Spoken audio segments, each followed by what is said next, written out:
কবির মনের গভীরে মৃত্যু বা প্রতিদিন যে নৃত্য করছে তা হলো বিশ্ব চরাচরের ছন্দের সাথে সুর মিলিয়ে চলার আনন্দ।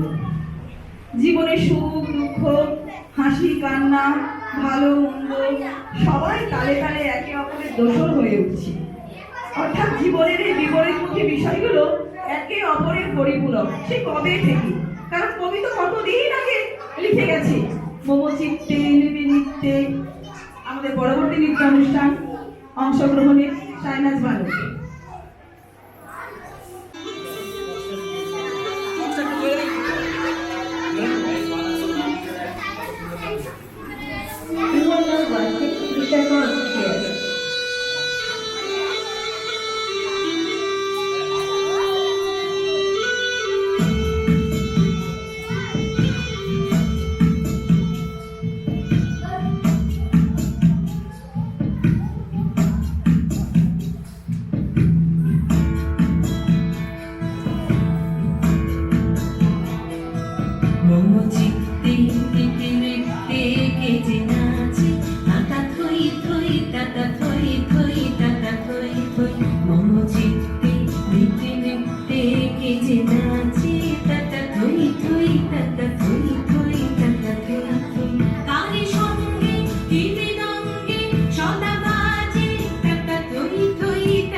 Mama,